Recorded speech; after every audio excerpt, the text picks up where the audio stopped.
Bonsoir à tous, toujours le même plaisir. Voici les titres. Le président de la République, Alassane Ouattara, a annoncé un remaniement ministériel prévu dans les prochaines semaines, après la mise en place du Sénat. Bien avant, le nouveau président de la Haute Autorité pour la bonne gouvernance, le grand chancelier de l'Ordre national et celui de la Cour de cassation seront également connus. C'était au cours du Conseil des ministres ce jeudi, 28 septembre 2023. Rentrée scolaire 2023-2024 en Côte d'Ivoire, la première dame Dominique Ouattara a lancé la distribution de 15 000 kits scolaires de la Fondation Children of Africa à Grand-Bassam, à l'EPP Moussou 3, dont de kits scolaires destinés à toutes les régions de Côte d'Ivoire. Le message de la première dame aux enseignants, parents et élèves dans cette édition. Et puis c'est demain que démarre le Salon international de l'agriculture et des ressources animales d'Abidjan, Sahara, à Port-Boué. Cette 6e édition va réunir des experts du entier pour des échanges afin de trouver des solutions pour progresser la sécurité et la souveraineté alimentaire. 1 millier d'exposants, 500 000 visiteurs attendus à ce grand rendez-vous. Bienvenue. Le chef de l'État, Alassane Ouattara, a présidé ce jeudi un conseil des ministres qui a eu lieu au palais présidentiel. Des décisions ont été prises. Nous y reviendrons dans quelques instants dans ce reportage de Viviane Haïm. Mais avant, en ouverture de ce conseil, le Premier ministre a salué les actions du chef de l'État ivoirien pour le bien-être des populations. Patrick Achi s'est engagé à accélérer la mise en œuvre de la feuille de route 2023 du gouvernement. Après ces propos, le président de la République a pris la parole. On l'écoute. Monsieur le Premier ministre, je suis moi aussi heureux de vous retrouver tous après une interruption de quelques semaines. Ce Conseil des ministres se tient près de 2 mois après la disparition de mon aîné, le président Henri Konan Bédié, ancien président de la République qui a marqué la vie politique de notre pays pendant plusieurs décennies. Je voudrais à nouveau saluer sa mémoire et renouveler mes sincères condoléances à ses familles biologiques et politiques ainsi qu'à toute la nation. Je vous demande de vous lever afin d'observer 1 minute de silence en sa mémoire. Monsieur le vice-président de la République, Monsieur le Premier ministre, chef du gouvernement, Mesdames et Messieurs les membres du gouvernement, en effet, le samedi 2 septembre 2023, les élections régionales et municipales se sont déroulées dans la quiétude, la transparence et le respect du jeu démocratique. Les élections sénatoriales qui ont suivi, le samedi 16 septembre, se sont également bien déroulées. J'en ai été très satisfait quant au déroulement. J'adresse mes félicitations au Premier ministre Patrick Achi, à toute l'équipe gouvernementale, ainsi qu'à la commission électorale indépendante pour l'organisation réussie de ces 3 scrutins. La CEI a fait du bon travail, malgré quelques imperfections qui seront corrigées au fil du temps. Je félicite le Premier ministre, président du Conseil de l'AME et tous les membres du gouvernement. Je ne pourrais pas citer tous ceux qui viennent de se faire élire, pour certains ou élire pour la première fois pour d'autres. Et bien sûr, j'adresse mes encouragements à ceux qui n'ont pas réussi cette fois-ci. La vie politique est ponctuée de situations donc qui ne sont pas toujours linéaires. Monsieur le vice-président, Monsieur le Premier ministre, Mesdames et Messieurs les ministres d'État, Mesdames et Messieurs les ministres, je dois dire que je suis satisfait, même très satisfait, des bons résultats de ces élections qui traduisent bien l'adhésion de nos concitoyens aux actions menées par le gouvernement. Je considère que nous devons poursuivre cette voie et je suis très heureux de ces résultats. Monsieur le Premier ministre, vous avez souligné la détermination et l'engagement du gouvernement à accélérer la mise en œuvre de la feuille de route du gouvernement pour l'année 2023.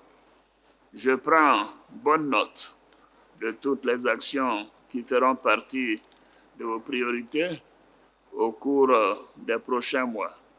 Je salue la contribution de chacune et de chacun de vous dans notre quête commune de paix et surtout de bâtir une Côte d'Ivoire en paix et en sécurité avec un environnement démocratique bien ancré. Je compte sur vous pour que cette rentrée soit placée sous le sceau de l'accélération des réformes. Je vous demande de vous y consacrer avec davantage d'ardeur et d'efficacité.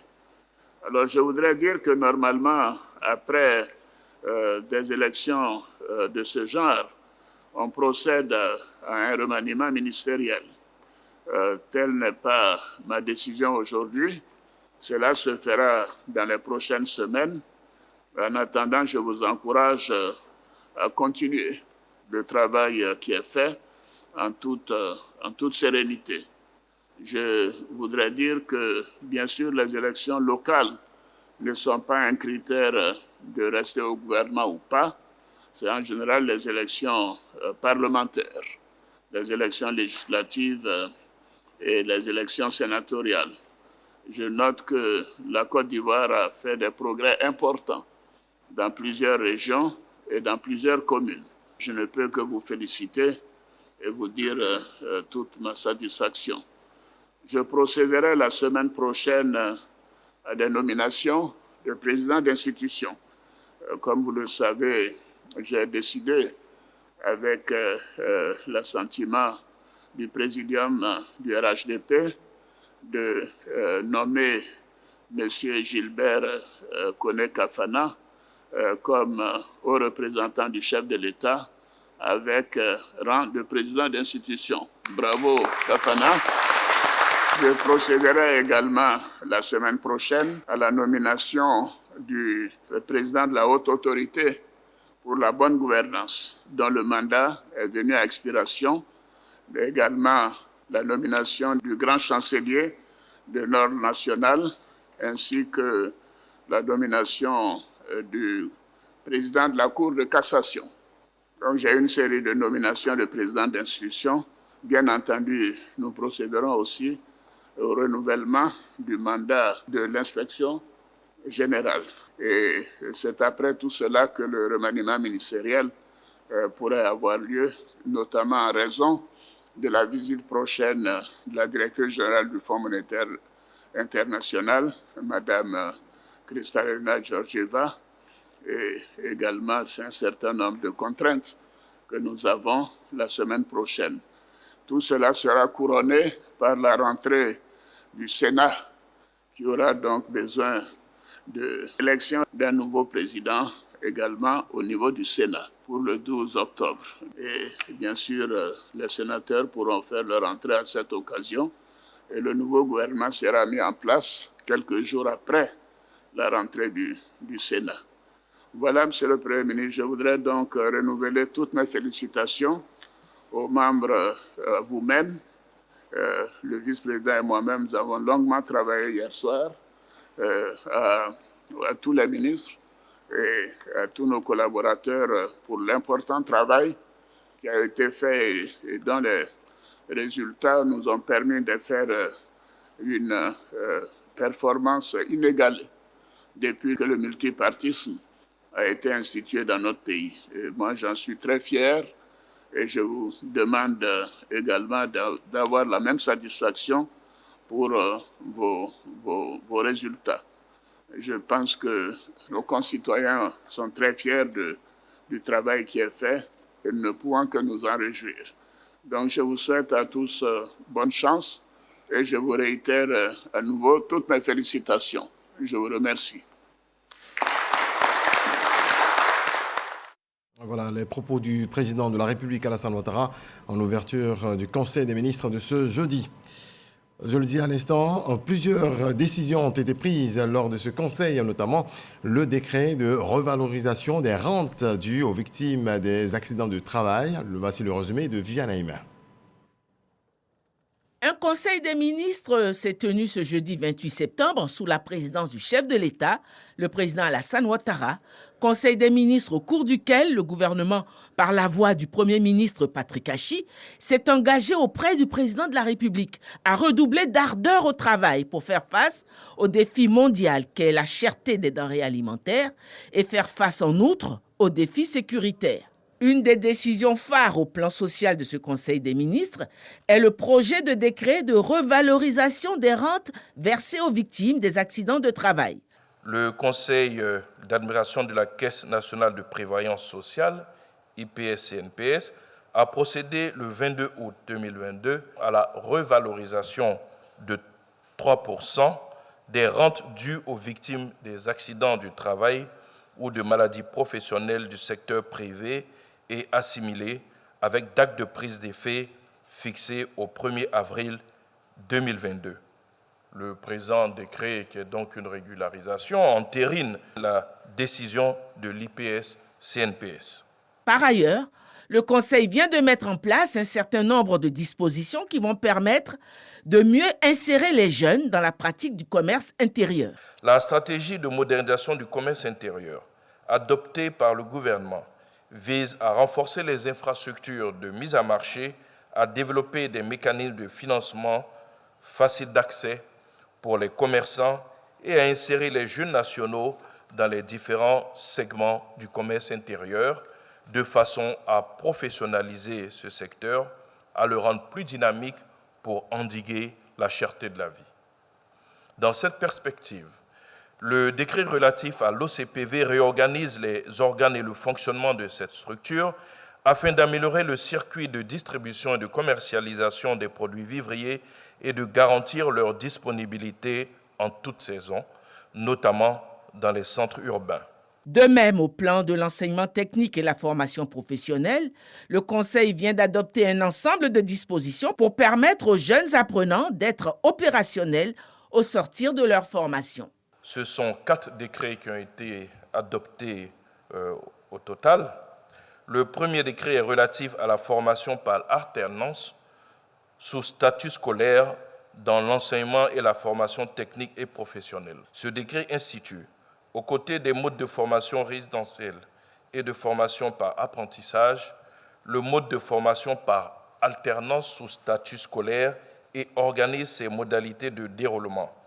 La formation par alternance associe les établissements de formation et les milieux professionnels afin d'assurer aux apprenants, en plus des connaissances générales, des connaissances professionnelles et technologiques avancées par l'exercice d'une activité au sein d'une entreprise. Elle ouvre sur un niveau de qualification professionnelle approfondi dans la spécialité choisie à raison de 40% de temps de formation dans l'établissement de formation et 60% de temps de formation pratique en entreprise.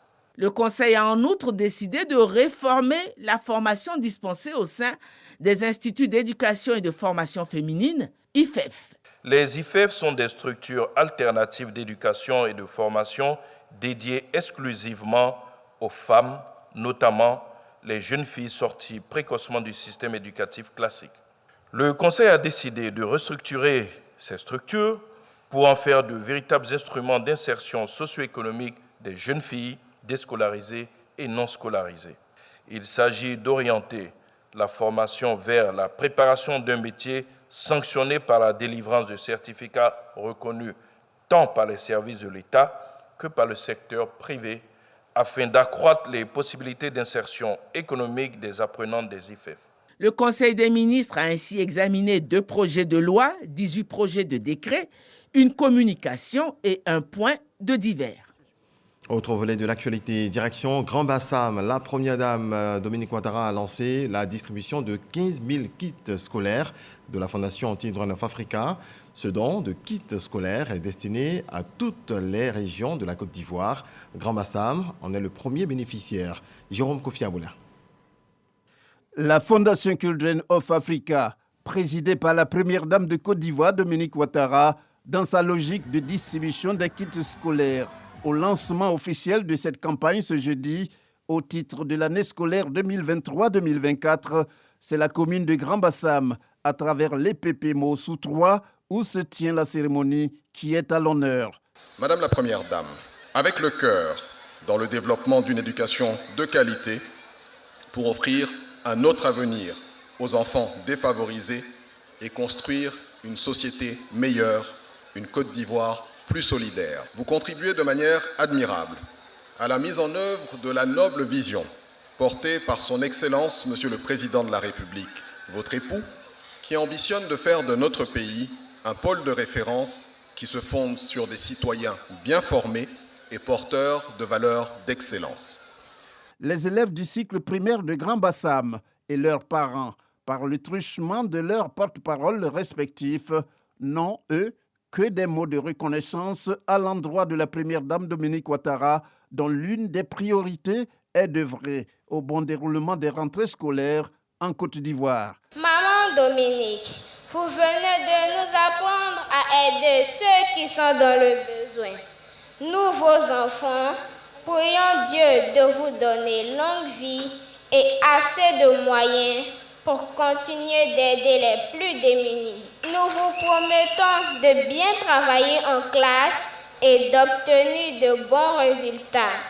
Que le Seigneur vous donne la santé et vous protège, ainsi que notre papa, le président Alassane Ouattara. Nous vous aimons très très fort. Madame la Première Dame, notre joie est encore plus grande de savoir que vous venez offrir des kits scolaires à vos enfants. Vos frères et sœurs, les parents d'élèves du département des Grand Bassam, étaient très tourmentés par la rentrée scolaire. Vous venez de les soulager véritablement. Les enseignants, très dévoués, sont souvent désarmés devant les élèves démunis, dépourvus. Vous les mettez à l'aise dans leur travail. Madame la Première Dame, par votre bonté légendaire, vous ouvrez la route de l'éducation à vos enfants. Pour tout ce qui précède, nous vous disons merci, infiniment merci. C'est l'occasion pour la ministre de l'Éducation nationale et de l'alphabétisation d'apporter le soutien du gouvernement à l'action de la Fondation Children of Africa et de sa présidente pour leur contribution à l'essor du système scolaire ivoirien. Madame la Première Dame, vous êtes avec nous sur tous les fronts de l'éducation de nos enfants. Construction et équipement d'établissements scolaires. Construction et équipement de salles multimédia pour les établissements scolaires. Bibliobus. Voyage de découverte en France pour les meilleurs élèves. Distribution de kits scolaires et j'en passe. La liste des actions qui traduisent votre engagement au service de la jeunesse ivoirienne en général et du système éducatif en particulier est longue, très longue. Je suis heureuse d'affirmer que vous êtes toujours à nos côtés pour une école inclusive, une école de qualité et une école de mérite. Pour la Première Dame de Côte d'Ivoire, Dominique Ouattara, il n'y a rien de plus important que de perpétuer ce qui, à ses yeux, reste une tradition. Chaque année, au moment de la rentrée des classes, la Fondation Children of Africa met un point d'honneur à aider les familles partout en Côte d'Ivoire à assurer une rentrée scolaire réussie à leurs enfants. Au fil du temps, la distribution de kits scolaires est devenue une tradition à laquelle nous tenons. Cet acte solidaire a pour but d'assister les familles afin que nos enfants puissent aller à l'école dans de meilleures conditions possibles. Nous avons également ramené des équipements et des vivres pour les cantines des écoles de Grand Bassam, des jeux d'éveil et des jeux d'extérieur pour nos tout-petits, des produits et du matériel d'entretien pour les écoles, ainsi que du mobilier pour le bureau des enseignants. À ce stade de mon propos, j'aimerais réitérer mes sincères remerciements à tous nos généreux donateurs, grâce auxquels il est possible de faire tous ces dons. Chers enseignants, je voudrais à présent me tourner vers vous pour vous dire que vous faites un travail admirable auprès de nos enfants. Vous avez choisi un noble métier qui vous octroie une importante responsabilité, non seulement dans la vie de nos enfants, mais aussi en ce qui concerne l'avenir de notre nation. Je tiens à vous féliciter pour l'excellent travail que vous réalisez au quotidien et pour votre engagement. Très chers parents, l'avenir de nos enfants a toujours eu une grande importance à mes yeux. Je partage sincèrement votre souhait de voir nos enfants réussir leur parcours de vie. Merci pour tous vos efforts et les sacrifices que vous consentez chaque année pour que vos enfants, nos enfants, aient le meilleur. Quant à vous, mes chers enfants, je vous souhaite de passer une très belle année scolaire et qu'à l'issue de celle-ci, la réussite soit au rendez-vous. Ce sont au total 15 000 kits scolaires, dont 5 000 pour le département de Grand Bassam, qui vont être distribués aux écoliers ivoiriens. Des kits notamment composés de cartables, de livres et autres fournitures. Circonstance oblige, la présente cérémonie de lancement officiel de distribution de ces kits s'est illustrée comme un moment de fête, avec notamment des échanges de présents ainsi que des ballets et des prestations d'artistes ayant permis à toutes les personnalités sur place de chanter et d'esquisser des pas de danse dans la gaieté.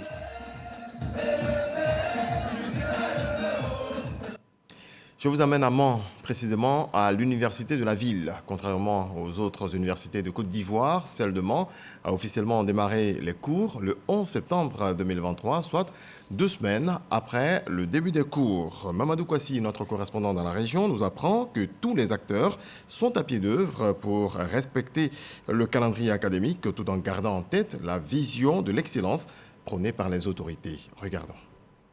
Des étudiants de la licence 2 en mine, géologie et biologie en plein cours magistral sur les sciences végétales. Nous sommes à l'Université polytechnique de Mans, à l'ouest de la Côte d'Ivoire. Au niveau de l'entretien des plantes, nous allons voir d'abord comment la plante se nourrit avec l'eau, ce qu'on appelle la nutrition hydrique. Ensuite, comment la plante se nourrit donc avec les minéraux, on appelle la nutrition donc, minérale. Et nous allons voir une spécificité de la nutrition minérale qui est ce qu'on appelle la nutrition azotée. Le cours est très intéressant et le professeur aussi le fait bien. En dehors du cours, tout se passe bien. C'est vrai qu'il y a la pression, mais avec un peu de motivation des professeurs et puis de nos amis, ça va. Les cours ont démarré effectivement dans cette université depuis le 11 septembre dernier, dans l'ensemble des filières et des grandes écoles. Le cours se déroule très bien. Vous pouvez le constater par vous-même. Nous avons une classe pleine. Les étudiants sont là, ils sont motivés. Surtout qu'ils sont, pour la classe qui nous concerne aujourd'hui, ils sont en dernière année, en Master 2. Et dans 3 mois, ils iront en stage. Et ils ont tous répondu présent. Et l'année de même également pour toute l'université. Après 2 semaines de cours, place aux travaux dirigés et aux autres évaluations avec les exposés. Ici, l'une des particularités, les classes de master ne comptent que 25 étudiants par filière. Lorsque les étudiants finissent le master de BB à l'université de Mans, ils ont 3 possibilités, il y a 3 options en fait. Vous avez environnement et développement durable, donc pour ceux qui veulent embrasser les carrières de l'environnement. Vous avez aussi tout ce qui est biotechnologie, bioressources. Voilà. Et vous avez également donc, comment on appelle, au niveau de la pharmacologie, la transformation donc, des plantes médicinales africaines. Dans cette université, l'on enregistre des classes ingénieurs en mine, en énergie, métallurgie et en matériaux. J'ai choisi la filière énergie parce que d'une part, c'est une filière que j'aime beaucoup. Voilà. Et puis, dans cette filière-là, il y a beaucoup d'opportunités. Et mon ambition, c'est d'être un ingénieur en génie énergétique. Ici, nous travaillons sur les matériaux. Qui parle de matériaux parle de tout, de la vie mieux. Donc, j'ai voulu, mon objectif étant ici, c'est de travailler dans le domaine aéronautique, concevoir les matériaux de l'aéronautique. Pour maintenir le cap de l'excellence au niveau de l'université de Mans, la première des choses, c'est le respect donc, du calendrier académique, la régularité donc, des enseignements avec la qualité donc, des interventions, également le suivi régulier donc, de tous ces enseignements. Ouverte en 2016, l'Université polytechnique de Mans enregistre aujourd'hui plus de 2000 étudiants en offrant diverses opportunités de métiers dans plusieurs secteurs, notamment l'environnement, la mécanique, l'énergie, les mines et le tourisme. C'est demain que démarre le Salon international de l'agriculture et des ressources animales d'Abidjan à Port-Boué. Le SARA 2023 va réunir des experts du monde entier pour faire progresser la sécurité et la souveraineté alimentaire sur le continent. 1 millier d'exposants pour 500 000 visiteurs attendus à cette 6e édition. Lansine Bakayoko. Après le rendez-vous manqué de 2021 du fait des conséquences de la pandémie de la COVID-19, le Salon de l'agriculture et des ressources animales d'Abidjan Sahara ouvre de nouveau ses portes ce vendredi 29 septembre au parc d'exposition d'Abidjan. Pour cette 6e édition, l'enjeu est de réfléchir aux innovations structurelles pouvant améliorer les secteurs agricoles et garantir la souveraineté alimentaire. En général, que ce soit le salon de Paris, que ce soit le salon de Beckness, en général, c'est un rendez-vous de donner et de recevoir. Le monde agricole se rencontre. Notre salon a vocation à être un salon sous-régional. Et donc, les partenaires de l'Afrique qui vont arriver, les partenaires du monde qui vont arriver, vont venir échanger avec nous leur expérience en matière agricole. Il s'agit aussi, pour les acteurs du monde agricole, d'inventer ensemble, grâce aux expertises du monde entier, les solutions pour faire progresser la sécurité et la souveraineté alimentaire en Afrique avec l'appui du secteur privé et les investisseurs. Ceux qui vont venir à ce salon auront l'occasion d'expérimenter d'autres approches, d'autres techniques en matière agricole. Et donc, c'est tout l'enjeu de ce SARA, qui se veut un SARA de maturité, puisque nous sommes à la 6e édition. Au cours des travaux préparatoires, le Premier ministre Patrick Kachi l'a dit, c'est le moment de mener le combat de la productivité, le moment d'édifier les bonnes infrastructures agricoles, de développer des systèmes agricoles adaptés au climat, le moment d'amplifier les investissements du secteur privé, ainsi que le moment de faire de l'Afrique un grenier alimentaire pour elle-même et pour le monde ensuite. Le Royaume des Pays-Bas est le pays à l'honneur. Au plan national, les acquis de l'agriculture ivoirienne et les efforts de développement entrepris par le gouvernement ont permis à la Côte d'Ivoire de demeurer un des leaders mondiaux de l'agriculture.